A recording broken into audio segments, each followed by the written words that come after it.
മൗലാന അബുൽ ഹസൻ അലി നദവി സാഹിബ് അദ്ദേഹം പ്രാർത്ഥിക്കാറുണ്ടായിരുന്നൊരു പ്രാർത്ഥനയുണ്ട്. അല്ലാഹുവേ, 21-ാം നൂറ്റാണ്ട് എന്നെ നീ കാണിക്കരുത്. അദ്ദേഹത്തിന്റെ അവസാന കാലഘട്ടത്തിൽ ഒരു സ്ഥിരം പ്രാർത്ഥനയായിരുന്നു അത്. അള്ളാഹു ആ പ്രാർത്ഥന സ്വീകരിച്ചു.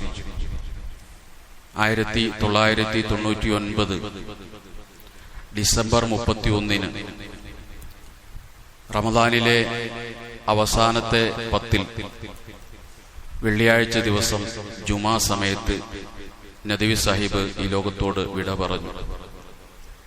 21-ാം നൂറ്റാണ്ട് പിറക്കുന്നതിന് ഒരു ദിവസം മുമ്പ് അള്ളാഹു അദ്ദേഹത്തെ തിരിച്ചു വിളിച്ചു. അദ്ദേഹത്തിന്റെ പ്രാർത്ഥന സ്വീകരിച്ചു. അബൂ സുഫിയാന്റെ മകൻ മുആവിയ ഉമവി ഖിലാഫത്തിന്റെ അധികാരം ഏറ്റെടുത്തു. മുആവിയ അധികാരം ഏറ്റെടുത്ത ഉടനെ നാട്ടിലെ കാർന്നോന്മാരെ, പ്രായമായ ആളുകളെ ചെന്ന് കാണാൻ വേണ്ടി അദ്ദേഹം തീരുമാനിച്ചു. അങ്ങനെ ഒരു വൃദ്ധനെ സമീപിച്ചു. 90 വയസ്സുണ്ട് അദ്ദേഹത്തിന്.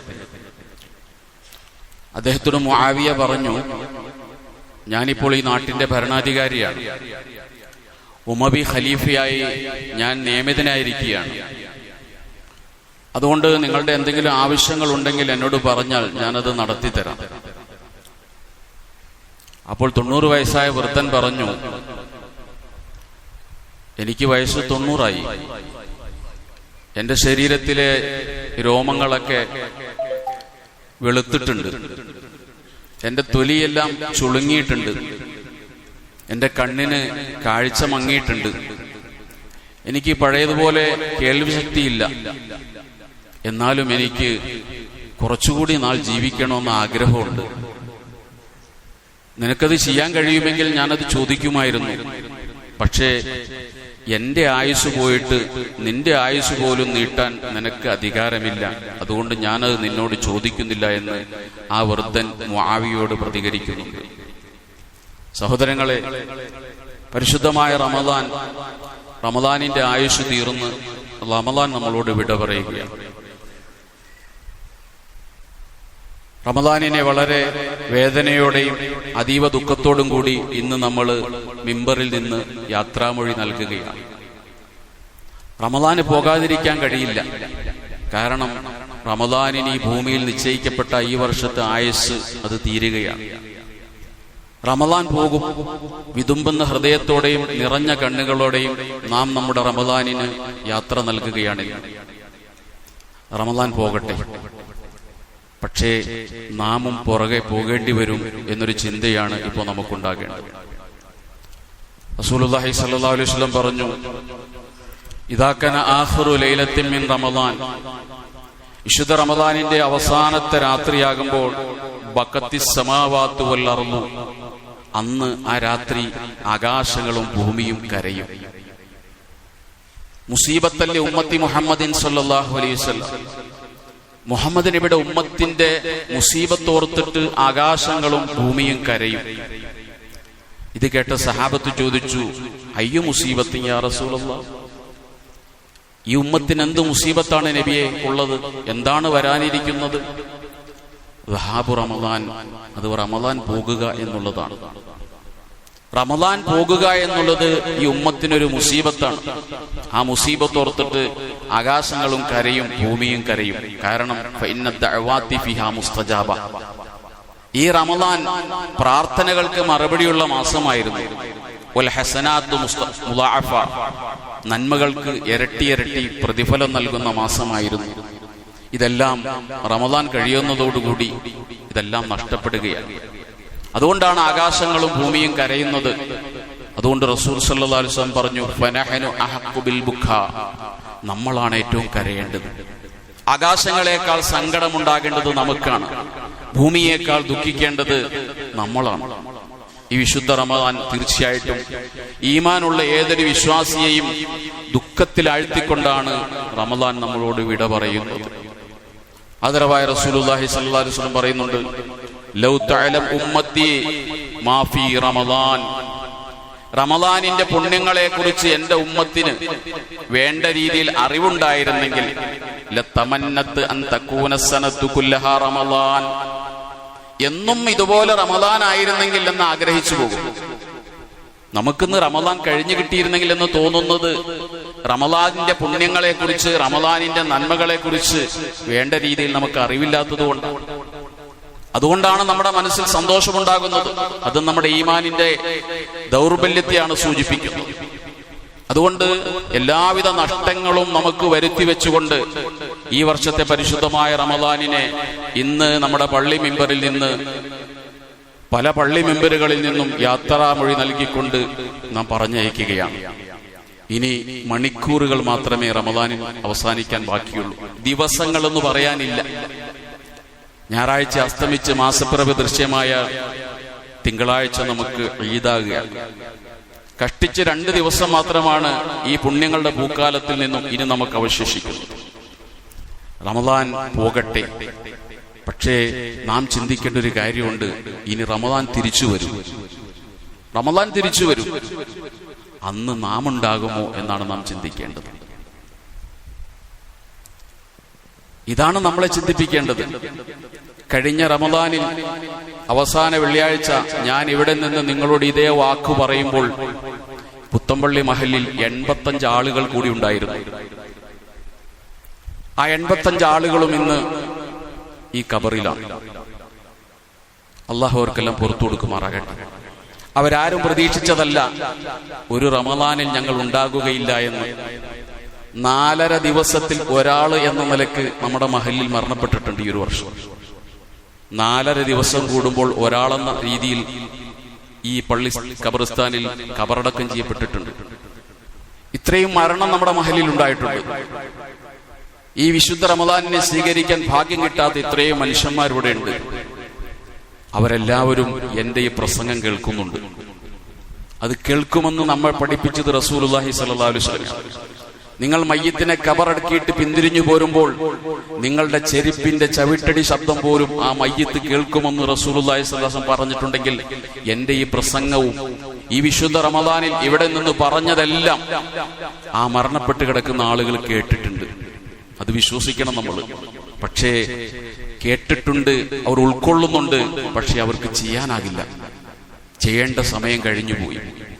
നമ്മളും കേൾക്കുന്നുണ്ട്, നമുക്ക് ചെയ്യാനാകും, പക്ഷേ നമ്മൾ ഈ പറയുന്നത് ഉൾക്കൊള്ളുന്നില്ല. ഇതാണ് നമ്മളും അവരും തമ്മിലുള്ള വ്യത്യാസം. അതുകൊണ്ട് ആയുസ് ഇങ്ങനെ മുറിഞ്ഞു പോയിക്കൊണ്ടിരിക്കുക. നമുക്കും മരിച്ചേ പറ്റൂ. കുല്ലുമൻ അലൈഹാ ഫാൻ. എല്ലാവർക്കും മരണമുണ്ട്. ആ മരണത്തെ നമ്മൾ മുഖാമുഖം കണ്ടേ പറ്റൂ. എത്ര വയസ്സായി എന്ന് ചോദിച്ചാൽ നമ്മുടെ വയസ്സ് പരമാവധി കുറച്ചു പറയാനാണ് നമ്മുടെ ആഗ്രഹം. അതുകൊണ്ട് വയസ്സ് ചോദിക്കുന്നത് പോലും അതല്ല. ഇമാമുന ഷാഫി റഹ്മത്തുള്ളാഹി തആല അലൈഹിയുടെ ഒരാൾ വയസ്സ് ചോദിച്ചപ്പോൾ അദ്ദേഹം പറഞ്ഞത് വയസ്സ് പറയുന്നത് അന്തസ്സിന് യോജിച്ചതല്ല എന്ന് പറഞ്ഞത്. ഇമാം ഷാഫി റഹ്മത്തുള്ളാഹി വയസ്സ് പറഞ്ഞില്ല. ഇമാം മാലിക്കിനോട് ഒരാൾ എത്ര വയസ്സായി എന്ന് ചോദിച്ചപ്പോൾ ഇമാം മാലിക് റഹ്മത്തുള്ളാഹി പറഞ്ഞത് പോയി പണി നോക്കൂ, എനിക്ക് പറയാൻ സൗകര്യമില്ല എന്നാണ്. വയസ്സ് പറഞ്ഞാലും പറഞ്ഞില്ലെങ്കിലും, വയസ്സ് നമ്മൾ ശരി പറഞ്ഞാലും നുണ പറഞ്ഞാലും നമ്മുടെ വയസ്സ് ഇങ്ങനെ സഞ്ചരിച്ചുകൊണ്ടിരിക്കുകയാണ്.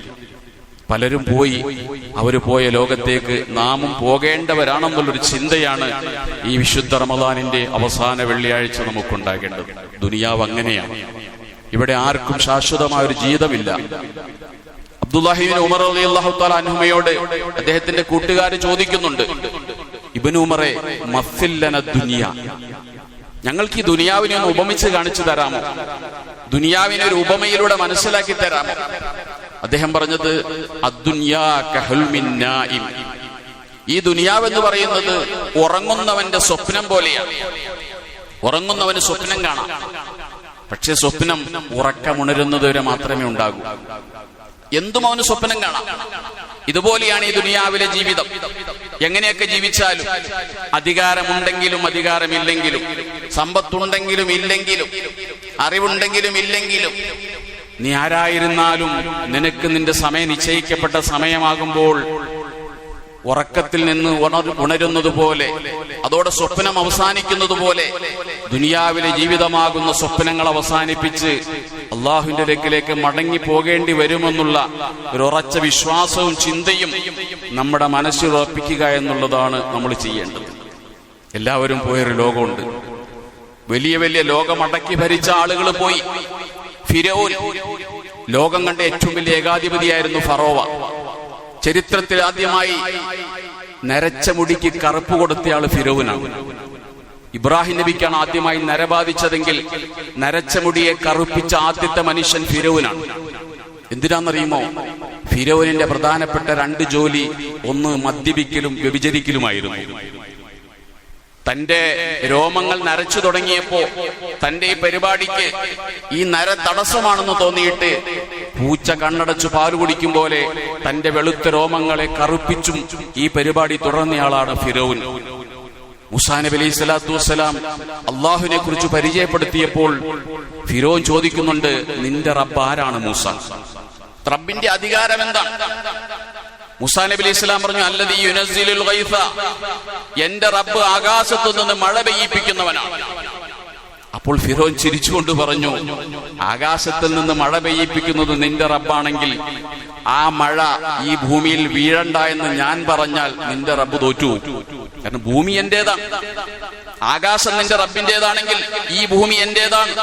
വഹാദിഹിൽ അൻഹാറു തജ്രി മിൻ തഹ്തി, ഈ ഒഴുകുന്ന നെയിൽ ഉൾപ്പെടെയുള്ള നദികൾ എന്റെ അധികാര പ്രദേശത്തൂടെയാണ് ഒഴുകുന്നത്. അപ്പോഴും നിന്റെ റബ്ബ് തോക്കും എന്റെ മുന്നിൽ എന്ന് പറഞ്ഞ് മൂസാ അലൈഹി ഇസ്ലാമിനെ വെല്ലുവിളിച്ച ഫിറൗൻ അവൻ ഇന്ന് ഈ ലോകത്തോട് വിട പറഞ്ഞു. ഷദ്ദാദ് സാലിഹ് നബി അലൈഹി സ്വലാത്തു വസ്സലാമിന്റെ കാലത്ത് ജീവിച്ച വലിയ ഭരണാധികാരിയായിരുന്നു. സാലിഹ് നബി അലൈഹി സ്വലാം ജനങ്ങളോട് പറഞ്ഞു, ജനങ്ങളെ, നിങ്ങൾ അള്ളാഹുവിന് സുജൂദ് ചെയ്താൽ മരണശേഷം നിങ്ങൾക്ക് സ്വർഗം തരും. ഷദ്ദാദ് പറഞ്ഞു, മരണശേഷമുള്ള സ്വർഗമോ? മനുഷ്യരെ, നിങ്ങൾ എനിക്ക് സുജൂദ് ചെയ്താൽ, എന്നെ അനുസരിച്ചാൽ ജീവിതത്തിൽ ഞാൻ നിങ്ങൾക്ക് സ്വർഗം തരും. ഷദ്ദാദ് സ്വർഗം പണിതു. വർഷങ്ങളെടുത്ത് അത്യാധുനികമായ അക്കാലഘട്ടത്തിൽ സാധ്യമായ എല്ലാ സൗകര്യങ്ങളും ഒരുക്കിക്കൊണ്ട് ഭൂമിയിൽ സ്വർഗം പണിതവന്റെ പേരാണ് ഷദ്ദാദ് ചക്രവർത്തി. ഷദ്ദാദിന്റെ സ്വർഗം ഉദ്ഘാടനം ചെയ്യാൻ വേണ്ടി ഷദ്ദാദ് വരുന്നൊരു രംഗമുണ്ട്, പരിവാരങ്ങളെയും കൂട്ടിയിട്ട്. ആദ്യം ഷദ്ദാദ് തന്റെ സ്വർഗത്തിലേക്ക് വലതുകാൽ എടുത്തു വെച്ചു. അപ്പോൾ ഇറങ്ങി നസല മലക്കുൽ മൗത്ത്, അസ്റായിൽ അലൈഹി സ്വലാം ഇറങ്ങി ഷദ്ദാദിന്റെ റൂഹ് പിടിച്ചു. രണ്ടാമതൊരു കാലെടുത്തു വെക്കാൻ അള്ളാഹു അവനെ അനുവദിച്ചില്ല. ചരിത്രത്തിന്റെ ഭാഗമായി മാറി ഷദ്ദാദ്. അവർക്കും മരണം വന്നു. ജഹാംഗീർ ചക്രവർത്തി യമുന നദിയിൽ നിന്നും അടിമകളെ കൊണ്ട് വെള്ളം കോരി കനാലിലേക്ക് ഒഴിപ്പിച്ചു. ഈ കനാലിൽ നിന്നും തന്റെ കൊട്ടാരത്തിലേക്ക് ചെറിയ അരുവികൾ ഉണ്ടാക്കി. വെള്ളമൊഴുകുന്ന അരുവിയുടെ മുകളിൽ കട്ടിലിട്ട് കിടന്നു. സ്വർണവും പവിഴവും മുത്തും പതിച്ച കട്ടിലിട്ട് കിടന്ന ജഹാംഗീർ ചക്രവർത്തി ഇന്ന് മണ്ണിനടിയിലാണ്. അദ്ദേഹം കിടന്ന കട്ടിലെന്ന് ഹൈദരാബാദ് മ്യൂസിയത്തിലുണ്ട്, ഒന്നും പറ്റിയിട്ടില്ല. അദ്ദേഹം ദ്രവിച്ച് മണ്ണോട് ചേർന്നിട്ടുണ്ടാകാം. അലക്സാണ്ടർ ചക്രവർത്തി ലോകം മുഴുവൻ വെട്ടിപ്പിടിച്ചയാളാണ്. ഇന്ത്യയിൽ വന്ന് തിരിച്ചു പോകുമ്പോഴാണ് അലക്സാണ്ടർക്ക് മാരകമായ രോഗം പിടിപെട്ടത്. അമ്മ കത്തെഴുതുമായിരുന്നു അലക്സാണ്ടറോട്, മകനെ, എനിക്ക് നിന്നെ ഒന്ന് കാണണം. അപ്പോൾ അലക്സാണ്ടർ തിരിച്ചെഴുതി, അമ്മേ, ഒരു രാജ്യം കൂടി വെട്ടിപ്പിടിക്കട്ടെ, എന്നിട്ട് വരാം. അവസാനം മരണത്തോട് മല്ലടിച്ച് സ്വർണ്ണ നിർമ്മിതമായ കട്ടിലിൽ അലക്സാണ്ടർ കിടക്കുമ്പോ ചുറ്റും ഡോക്ടർമാര് കൂടി നിന്നു. ഡോക്ടർമാര് കൈപിടിച്ചു നോക്കിയിട്ട് പറഞ്ഞു അലക്സാണ്ടറോട്, 8 മണിക്കൂർ കൊണ്ട് നിങ്ങളുടെ ജീവിതം അവസാനിക്കും. അലക്സാണ്ടർ അവരോട് കൈകൂപ്പി പറഞ്ഞു, എന്റെ അധികാരമെല്ലാം, എന്റെ എല്ലാം നിങ്ങൾക്ക് തരാം. എന്റെ അമ്മയൊന്ന് കണ്ടിട്ട് മരിക്കണം. 24 മണിക്കൂർ കൂടി എന്റെ ജീവൻ ഒന്ന് പിടിച്ചു നിർത്തണം. ഡോക്ടർമാര് പറഞ്ഞു, ഞങ്ങൾ ദൈവങ്ങളല്ല. 8 മണിക്കൂറിന് ശേഷം അലക്സാണ്ടർ ഈ ലോകത്തോട് വിട പറഞ്ഞു. അലക്സാണ്ടറാണ് പറഞ്ഞത്, എന്റെ കൈകൾ നിങ്ങൾ തുറന്നിടണം, ഞാനൊന്നും ഇവിടെ നിന്ന് കൊണ്ടുപോകുന്നില്ല. ഒരു കുഞ്ഞ് ജനിച്ചു വീഴുന്നത് കൈ ചുരുട്ടി പിടിച്ചിട്ടാണ്. ലോകം മുഴുവനും എന്റെ കയ്യിലുള്ളിന്റെ ഉള്ളിൽ ഒതുക്കുമെന്ന് തോന്നിപ്പിക്കുമാറ് ചുരുട്ടിപ്പിടിച്ച കൈയുമായി ജനിച്ചു വീഴുന്ന കുഞ്ഞ് അവസാനം ഈ ലോകത്തുനിന്ന് പിരിഞ്ഞു പോകുമ്പോൾ ആ കൈ നിവർത്തിയിട്ടാണ് പോകുന്നത്. മരണസമയത്തെങ്ങാനും ചുരുട്ടി പിടിച്ചാൽ പോലും നമ്മൾ അനുവദിക്കില്ല. കുളിപ്പിക്കുന്ന ആളുകൾ ആ കൈ ഇങ്ങനെ നിവൃത്തി നേരെയാക്കിയിട്ടേ മയ്യത്തിനെ കഫൻ ചെയ്യാനും കുളിപ്പിക്കാനും സമ്മതിക്കും. ആരുടെയും കൈ ചുരുട്ടി പിടിച്ച് പരലോകത്തേക്ക് പോകാൻ നമ്മൾ അനുവദിക്കുന്നില്ല. എല്ലാവരും പോയൊരു ലോകത്തേക്ക് തീർച്ചയായിട്ടും നമ്മളും പോകേണ്ടി വരും. ഇന്ത്യക്ക് വില പറഞ്ഞ ആളാണ് മോത്തിലാൽ. ബ്രിട്ടീഷ് വൈസ്രോയോട് ഇന്ത്യ വിലക്ക് തരുമെങ്കിൽ മേടിക്കാൻ ഇടയിൽ കാശുണ്ടെന്ന് പറഞ്ഞ് നെരിപ്പോട് കത്തിച്ച് ബ്രിട്ടീഷ് വൈസ്രോയിയെ തണുപ്പ് മാറ്റിക്കൊടുത്ത മനുഷ്യനാണ് മോത്തിലാൽ. സമ്പത്ത് കൊണ്ട് പ്രയോജനം ഉണ്ടായില്ല. അദ്ദേഹം മണ്ണിനടിയിലാണ്. സ്വർണ്ണ നിർമ്മിതമായ ക്ലോസറ്റിൽ മലമൂത്ര വിസർജനം ചെയ്ത ആളാണ് ഫഹദ്.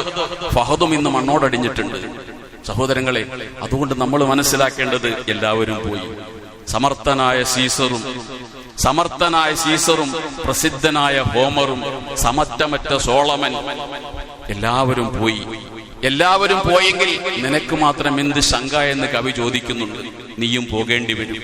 ഈ ഒരു ചിന്തയാണ് വിശുദ്ധ റമദാനിന്റെ അവസാനത്തെ വെള്ളി ഈ ചുറ്റുപാടും കിടക്കുന്ന മരണപ്പെട്ടവരെ സാക്ഷി നിർത്തിക്കൊണ്ട് നമ്മുടെ മനസാക്ഷിയോട് നമ്മൾ പറയേണ്ടത്, അടുത്തൊരു റമദാൻ ഇവിടെ വരും, റമദാൻ വീണ്ടും വരും. പക്ഷേ ഈ റമദാനെ സ്വീകരിക്കാൻ, ഈ റമദാനിനെ ധന്യമാക്കാൻ, ഈ റമദാനിൽ തറാവിഹ് നമസ്കരിക്കാൻ എനിക്ക് ആയുസ്സുണ്ടാകുമോ എന്ന് ഒരു പുനർവിചിന്തനം നടത്തേണ്ട സമയമാണ് വിശുദ്ധ റമദാനിന്റെ അവസാനത്തെ വെള്ളിയാഴ്ച ദിവസം.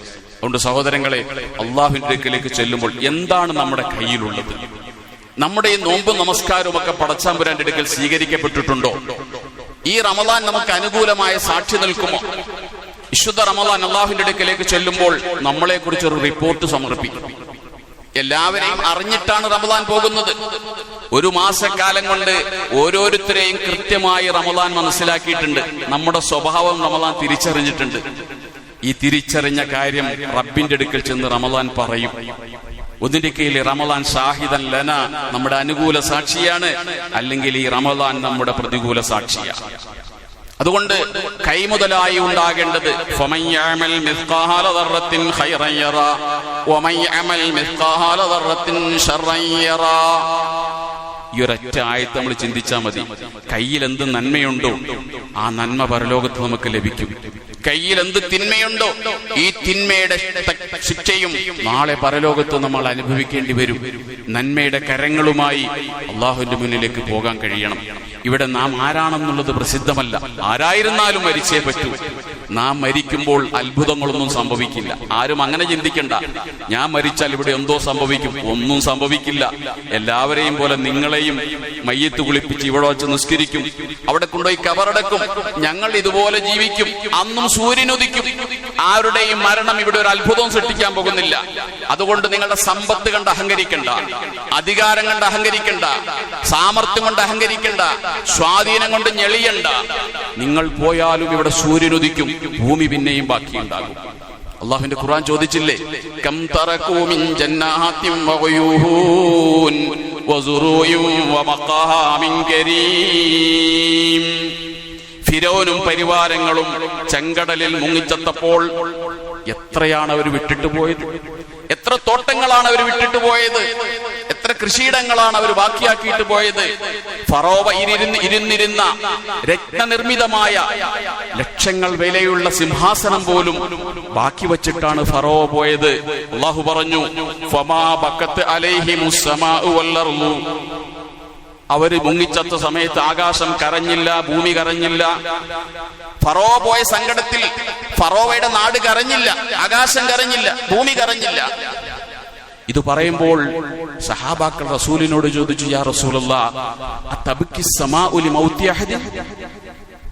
ഫിറോൻ മരിച്ചപ്പോൾ, അവന്റെ പരിവാരങ്ങൾ മരിച്ചപ്പോൾ ആകാശം കരഞ്ഞില്ല എന്ന് ഖുർആൻ പറയുന്നുണ്ടല്ലോ, ഭൂമി കരഞ്ഞില്ല എന്ന് ഖുർആൻ പറയുന്നുണ്ടല്ലോ. ആരെങ്കിലും മരിച്ചാൽ ആകാശം കരയുമോ റസൂലേ? ആരെങ്കിലും മരിച്ചാൽ ഭൂമി കരയുമോ നബിയെ? അതിന് മുത്തു റസൂൽ പറഞ്ഞൊരു മറുപടിയുണ്ട്, നഅം നഅം, അതെ. ആകാശം കരയുന്നൊരു മരണമുണ്ട്, ഭൂമി കരയുന്നൊരു മരണമുണ്ട്.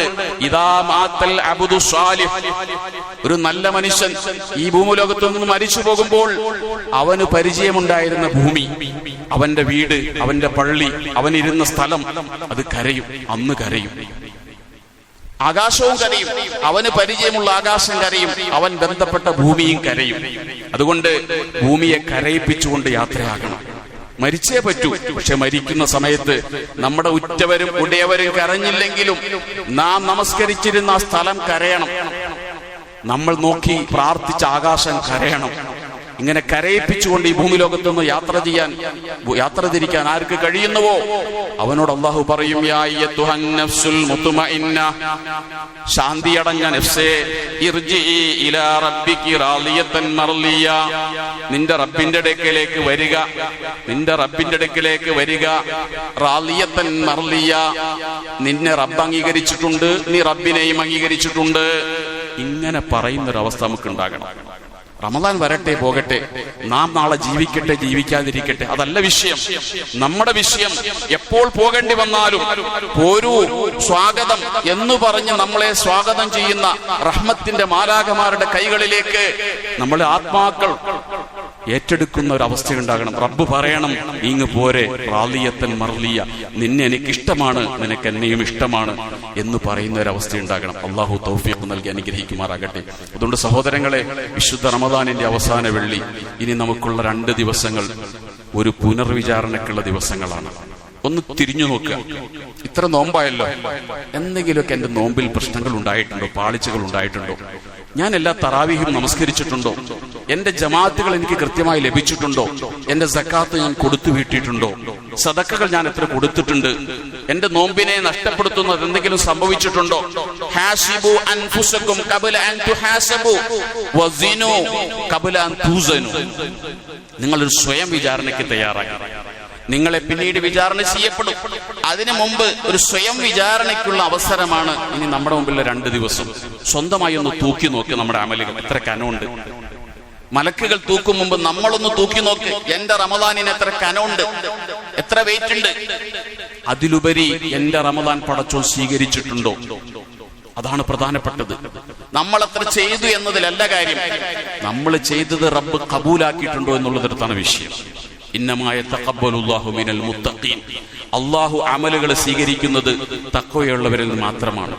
ജനങ്ങളെ കാണിക്കാൻ വേണ്ടി ചെയ്യുന്ന അമലൊന്നും അല്ലാഹു സ്വീകരിക്കില്ല. തഖ്വയോടെ ശുദ്ധ ഹൃദയത്തോടെ ആര് ചെയ്യുന്നു അവന്റെ സൽക്രമം മാത്രമേ റബ്ബ് സുബ്ഹാനഹു വ തആല സ്വീകരിക്കുകയുള്ളൂ. അതുകൊണ്ട് നമ്മളൊരു പുനർവിചാരണ നടത്തി എന്തെങ്കിലുമൊക്കെ പാളിച്ചകൾ വന്നിട്ടുണ്ടെങ്കിൽ 2 ദിവസം കൊണ്ട് തിരുത്തി പൂർണ്ണമായി തൗബ ചെയ്ത് റബ്ബിലേക്ക് നമ്മുടെ റമദാനിനെ സമർപ്പിക്കാൻ നമുക്ക് കഴിയണം. അവസാനമായി ഇനി നമുക്ക് ചെയ്യാനുള്ള അതിപ്രധാനമായ ഒരു അമല് നമ്മുടെ ഫിത്ർ സക്കാത്ത് വിടുക എന്നുള്ളതാണ്. 2 വിധം സക്കാത്താണ് ഇസ്ലാമിലുള്ളത്. ഒന്ന് സമ്പത്തിന്റെ സക്കാത്താണ്, മറ്റൊന്ന് ശരീരത്തിന്റെ സക്കാത്താണ്. ഫിത്ർ സക്കാത്തിനെ കുറിച്ച് ആദരവായ റസൂലുള്ളാഹി സ്വല്ലല്ലാഹു അലൈഹി വസല്ലം പറഞ്ഞത്, അത് നോമ്പിൽ വന്ന വീഴ്ചകൾ പരിഹരിക്കാനാണ്. ഒത്തുഅമത്തുൽ ലിൽ മസാക്കീൻ, നാട്ടിലെ സാധുക്കൾക്ക് ഭക്ഷണവുമാണ്. 2 ലക്ഷ്യമാണ് ഫിത്ർ സക്കാത്തിനുള്ളത്. ഈ 2 ലക്ഷ്യവും സാക്ഷാത്കരിക്കപ്പെടണമെങ്കിൽ നമ്മുടെ ഫിത്ർ സക്കാത്ത് കൊടുത്തിരിക്കണം. നോമ്പിൽ എന്തെങ്കിലുമൊക്കെ പാളിച്ചകൾ വീഴ്ചകൾ വന്നിട്ടുണ്ടെങ്കിൽ അത് പരിഹരിക്കപ്പെടും. ഈ നാട്ടിലെ സാധുക്കൾക്ക് അന്നമായി തീരുകയും ചെയ്യും. അതുകൊണ്ട് ഓരോരുത്തരും അവനവന്റേതും അവനവന്റെ ആശ്രിതരായ ആളുകളുടെയും ഫിത്ർ സക്കാത്ത് പെരുന്നാൾ നമസ്കാരത്തിന് മുമ്പായി നിർബന്ധമായും അതിന്റെ അവകാശികൾക്ക് എത്തിച്ചിരിക്കണം. ഫിത്ർ സക്കാത്തുമായി ബന്ധപ്പെട്ട് ധാരാളം തെറ്റിദ്ധാരണകൾ നമ്മൾക്കിടയിലുണ്ട്. ഫിത്ർ സക്കാത്ത് എന്നുള്ളത് ഈ മഹല്ലിലെ ഒരു 99% ആളുകൾ കൊടുക്കേണ്ടത് തന്നെയാണ്. കാരണം അതിന്റെ മാനദണ്ഡം എന്ന് പറയുന്നത് പെരുന്നാൾ ദിവസം, ആ ഒരു ദിവസത്തെ അവന്റെയും അവന്റെ ആശ്രിതരെയും ഭക്ഷണം, വസ്ത്രം, പാർപ്പിടം, ഇത് കഴിഞ്ഞൊരു 2.5 കിലോ അരിക്കുള്ള പൈസ മിച്ചമുണ്ടെങ്കിൽ അവന്റെ ഫിത്ർ സക്കാത്ത് അവന് നിർബന്ധമായി. മുതലാളിയാകണമെന്നൊന്നുമില്ല. ആ ഒരു മാനദണ്ഡം വെച്ച് നോക്കിയാൽ മിക്കവാറും ആളുകൾക്ക് നിർബന്ധമാകുന്ന ഒന്നാണ് ഫിത്ർ സക്കാത്ത് എന്നുള്ളത്. അതുകൊണ്ട് നിർബന്ധമായ ആരും അതിൽ നിന്ന് ഒഴിവാകരുത്. അതോടൊപ്പം തന്നെ കൊടുക്കുന്ന ആൾക്കത് വാങ്ങാനും അവകാശമുണ്ടെങ്കിൽ വാങ്ങാം. കൊടുക്കുന്ന ആൾ ഫക്കീറാണ്, മിസ്കീനാണെങ്കിൽ ആ അടിസ്ഥാനത്തിൽ അവൻ വാങ്ങാനും കഴിയും. അതൊന്നും കുഴപ്പമൊന്നുമില്ല. അയാലും ഫിത്ർ സക്കാത്ത് നമ്മൾ നിർബന്ധമായി കൊടുക്കണം. പിന്നെ പഴയ ഒരു രീതി എന്ന് പറയുന്നത്, നമ്മൾ ഈ പെരുന്നാൾ നമസ്കാരത്തിന്റെ പെരുന്നാളിന്റെ ചന്ദ്രോദയത്തിന്റെ സമയത്താണ് അത് നിർബന്ധമാകുന്നത്. അപ്പോഴാണ് റമദാൻ 1 മുതൽ അഡ്വാൻസായി കൊടുക്കുന്നൊന്നും കുഴപ്പമൊന്നുമില്ല. ഏതായിരുന്നാലും പെരുന്നാൾ നമസ്കാരത്തിന് മുമ്പായി ഫിത്ർ സക്കാത്ത് കൊടുത്ത് സാധുക്കളുടെ ഭക്ഷണത്തിന്റെ കാര്യത്തിൽ നമ്മൾ ഉറപ്പുവരുത്തി, നമ്മുടെ നോമ്പിന്റെ വീഴ്ചകളെ പരിഹരിച്ചു എന്ന് ഉറപ്പുവരുത്തി ഇൻഷാ അല്ലാഹ് പെരുന്നാൾ നമസ്കാരത്തിന് വേണ്ടി എല്ലാവരും വരിക. അല്ലാഹു സുബ്ഹാനഹു വ തആല അനുഗ്രഹിക്കുമാറാകട്ടെ.